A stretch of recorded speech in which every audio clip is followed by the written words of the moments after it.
Hai adik-adik, ketemu lagi sama Kakak Lydia. Hari ini Kakak Lydia akan mengunjungi rumah ibadah agama Buddha namanya Vihara Vimala Dharma yang berlokasi di Jalan Insinyur Haji Juanda, Bandung. Kira-kira di dalamnya ada apa aja dan bagaimana ajaran agama Buddha? Kita masuk yuk. Nah adik-adik, sekarang kakak sudah bersama ibu siapa nih? Kenalan dulu ibu, boleh adik-adik pengen tahu nama ibu siapa? Saya Ibu Monita, Boleh tahu peran ibu di sini sebagai apa bu? pelayanan umat Oke. Vihara Vimala Dharma. Nah, Ibu Monita sama aku akan keliling-keliling untuk cari tahu di rumah ibadah ini ada apa aja. Tapi sebelumnya, adik-adik biasanya pengen tahu nih Bu, salam dalam agama Buddha tuh seperti apa Bu? Kita pertama-tama biasanya kalau ketemu Namo Sangyang Adi Budaya, Namo Buddhaya. Namo Buddhaya, gitu adik-adik. Nah, Ibu kita pengen tahu nih Bu, di rumah ibadah ini ada ruangan apa aja nih Bu?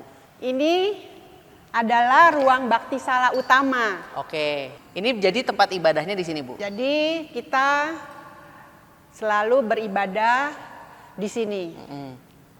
Di sini ada altar Buddha. Ya. Kalian lihat ini ada Buddha Rupang.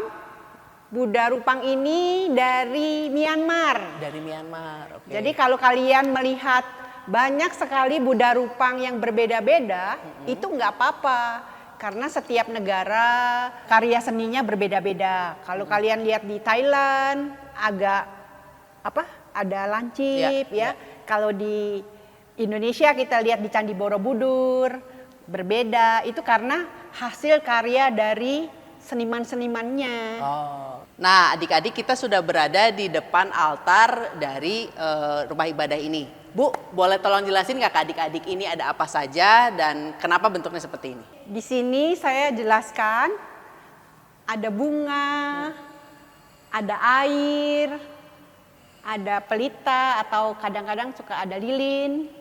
Terus kemudian ini ada gambar teratai, ada gambar ini adalah utama Sang Buddha mengajarkan tentang 4 kebenaran mulia, 8 jalan utama. Jadi logonya ini ya adik-adik ya. Berupa roda dengan 8 jari. Tetapi satu roda, jadi satu jalan. Tetapi ada 8 jari. Ya. Ini teratainya juga. Mengapa teratai? Karena teratai ini bunganya indah sekali. Warna-warni, ada merah, ada warna putih, kuning. Bunga teratai ini hidup di lumpur. Lumpur itu kan kotor sekali. Iya. Tetapi di dalam lumpur ada bunga yang indah. Ini mengajarkan tentang bahwa di dalam kehidupan walaupun banyak orang yang tidak baik, tetapi ada sesuatu yang baik. Patung Buddha ini bagaimana Bu ceritanya? Dari Myanmar diberikannya kepada guru Bante Asinjinarakita, seorang biku yang mengembangkan kembali agama Buddha yang sudah tertidur dari zaman Majapahit, tetapi beliau membangkitkannya di tahun 1953, dimulai juga dengan Waisak bersama di Candi Borobudur. Nah, adik-adik juga mungkin penasaran nih ya Bu ya, kadang-kadang kan suka melihat Buddha dalam posisi tertidur, Buddha dalam posisi duduk. Sebenarnya ada makna yang berbedakah atau seperti apa Bu? Iya, ini dalam posisi meditasi. Ya Buddha tidur itu mencerminkan pada saat beliau mangkat atau meninggal parinibbana ya. Jadi kalau ini posisi meditasi. Berarti dalam rumah ibadah vihara bisa ada 2 pose gitu Banyak, Bu ya? banyak. Jadi dalam bentuk mudra. Jadi kalau adik-adik mau lengkap bisa juga datang ke candi-candi yang ada Buddhanya, Buddha Rupangnya. Nanti di situ banyak sekali mudra-mudranya. Oke. Ya. Nah dari tadi kan Ibu membahas mengenai patung, tapi mungkin adik-adik perlu kita kasih tahu juga kali Bu ya. Sebenarnya agama Buddha ini bukan berarti kita menyembah patung kan Bu ya? Oh bukan dong. Kita bukan menyembah patung, tetapi ini adalah hasil karya seniman. Kita sebagai umat hanya memberi penghormatan karena beliau sangat berjasa di dalam mengajarkan kebaikan. Jadi ajaran Buddha itu luas sekali, sangat universal. Kita hanya diberi 3 kalimat ya, jangan berbuat jahat, tambahkan kebaikan, sucikan hati dan pikiran. Nah, adik-adik mungkin juga ada yang belum tahu nih Bu, kalau kitab suci dari agama Buddha itu apa Bu? Kitab suci agama Buddha itu namanya Tripitaka. Tripitaka itu artinya 3 keranjang. Karena dulu masih ditulis dalam daun lontar, jadi dikumpulkan dalam keranjang-keranjang. Jadi disebutnya 3 keranjang. Nah, kalau tadi kita sudah membahas kitab sucinya, saya penasaran ini dengan bajunya Ibu. Nah, apakah baju ini dipakai untuk memimpin agama atau seperti apa Bu? Iya, ini adalah baju pandita. Pandita dari Majelis Budayana. Jadi kalau kita ada upacara pemberkatan pernikahan, ada yang meninggal, atau ada instansi pemerintah, sumpah dokter atau sumpah pegawai negeri atau apa, kita selalu diseragamkan dengan pakaian pandita ini. Inti dari ajaran Buddha itu sebenarnya apa nih Bu? Ya, inti ajaran Buddha ini dilukiskan dengan ini. Jadi ini adalah ajaran utamanya, 4 kebenaran mulia. Oke. Ini adalah 8 jalan utama. Apa sih 4 kebenaran mulia? Bahwa hidup adalah penderitaan. 8 jalan ini adalah pandangan benar, pikiran benar, ucapan benar, perbuatan benar, penghidupan benar, usaha benar, perhatian dan konsentrasi yang benar. Penderitaan di agama Buddha itu adalah kelahiran, usia tua, sakit dan meninggal dunia. Demikian juga dengan kebahagiaan. Kebahagiaan yang kita terima juga nggak selalu terus menerus, hilang lagi, lenyap. Nah, adik-adik mungkin juga penasaran sama seperti aku nih Bu. Kita sering banget mendengar tentang Siddhartha Gautama. Apa hubungannya Siddhartha Gautama dengan agama Buddha ini Bu? Siddhartha Gautama adalah seorang pangeran sebelum menjadi Buddha. Kemudian beliau yang menemukan jalan itu yang tadi 4 jalan kehidupan.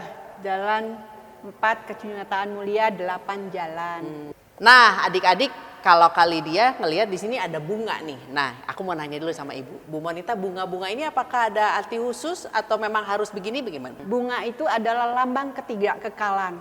Jadi bunga itu bisa layu. Demikian juga kehidupan, tidak abadi. Kemudian ada air. Nah, air itu melambangkan sifat rendah hati. Kan kalau air itu selalu mengalir ke bawah. Selain itu juga kalau air yang jernih itu bersih, itu juga seperti batin kita. Batin kita itu bisa dibersihkan. Setelah itu ada dupa. Dupa itu biasanya harum sekali. Itu menunjukkan bahwa kebaikan dimanapun kita berbuat kebaikan, dia akan terus dibawa sampai menebus alam semesta. Jadi kalau adik-adik banyak berbuat baik, jangan takut. Buahnya itu akan selalu mengikuti kita. Itulah yang disebutkan kehidupan kita itu berdasarkan karma kita masing-masing. Dengan berbuat baik, karma baik kita juga banyak, ya.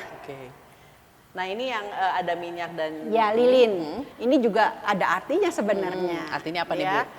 Ada kehidupan yang kadang-kadang ada orang yang panjang umur karena sumbunya habis semua. Ada yang karena salah satu karmanya belum cukup. Ada yang minyaknya habis. Ada yang karena diterpa angin. Apinya mati. Nah, itu arti-artinya ya. Nah, sekalian nih Bu. Adik-adik juga pasti pengen tahu hari besar agama Buddha itu apa saja Bu? Waisak.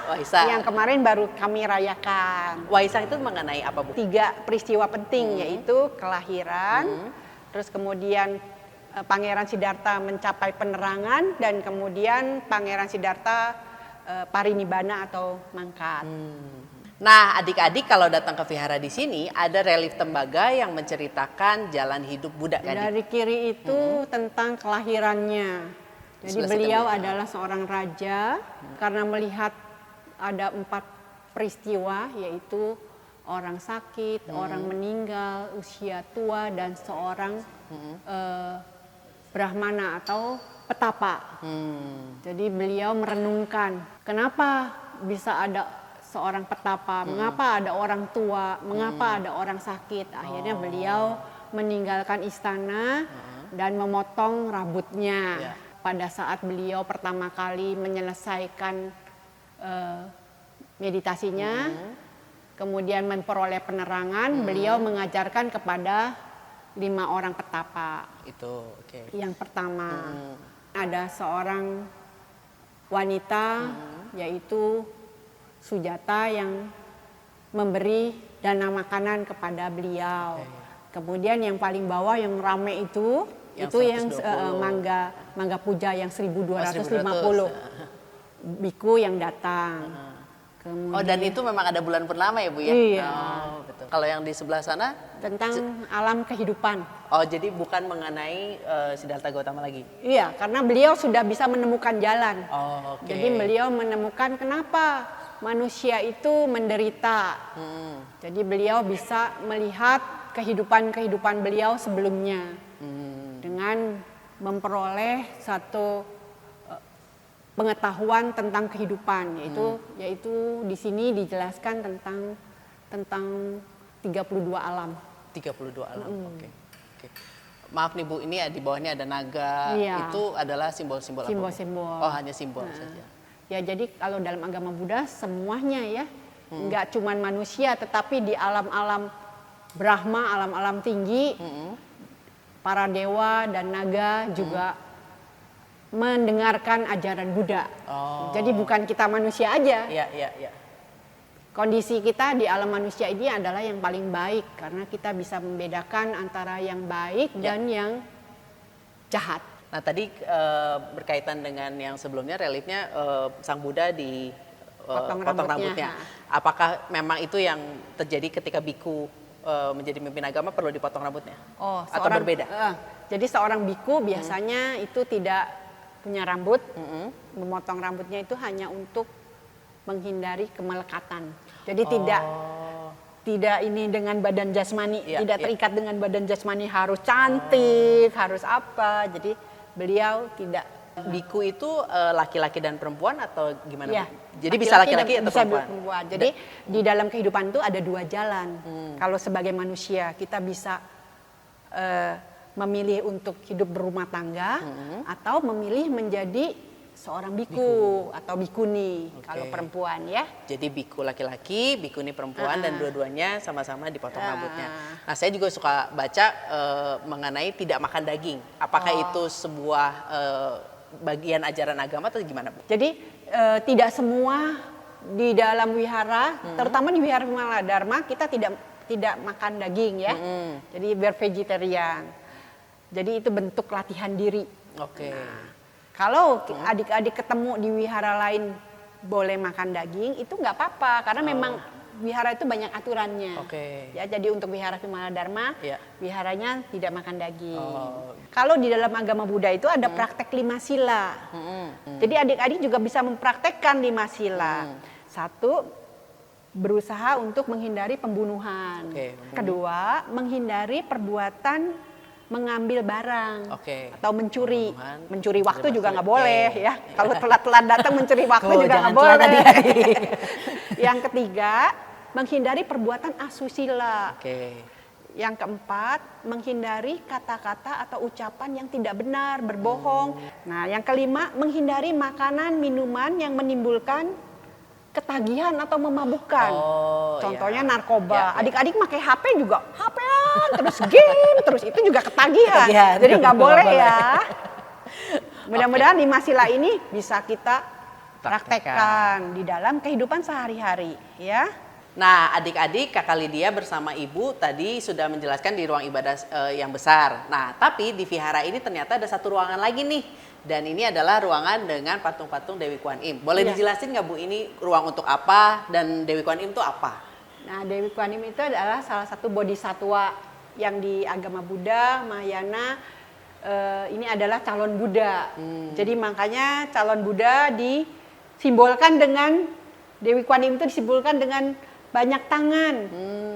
Jadi banyak Dewi penolong. Kemudian di kiri kanan juga ada simbol Dewi Kuan Im yang Dengan 1000 tangan, ya? banyak 1000 tangan. Jadi Dewi Kuan Im ini melambangkan apa Bu tadi? Melambangkan seorang bodhisatwa, calon Buddha. Nah, adik-adik sekarang Kakak Lydia sudah berada di area luar dari vihara dan ada patung yang memang tadi diceritakan oleh Ibu. Ini adalah patung seorang biku, namanya Bante Asinjinarakita, yang kita kenal dengan nama Sukong. Hmm. Beliau adalah yang mendirikan Wihara Vimala Dharma. Nah, Ya. arti dari Vimala Dharma itu apa, Bu? Arti Vimala Dharma adalah ajaran tanpa noda. Aja. Nah, bergeser sedikit, di sini ada lonceng atau biasanya suka disebut juga genta. Ini untuk apa dan fungsinya gimana, Bu? Untuk memanggil. Hmm. Kalau kita mau upacara, mau mulai, kita menggunakan lonceng ini. Atau kita bermeditasi, kita mulai dengan lonceng. Oh. Selesai sudah, Kakak sudah keliling-keliling, sudah dijelasin mengenai agama Buddha. Terima kasih banyak Ibu, sehat Sama-sama. selalu. Kita kasih salam juga buat adik-adik. Namo Sang Hyang Adi Budaya. Namo Buddhaya.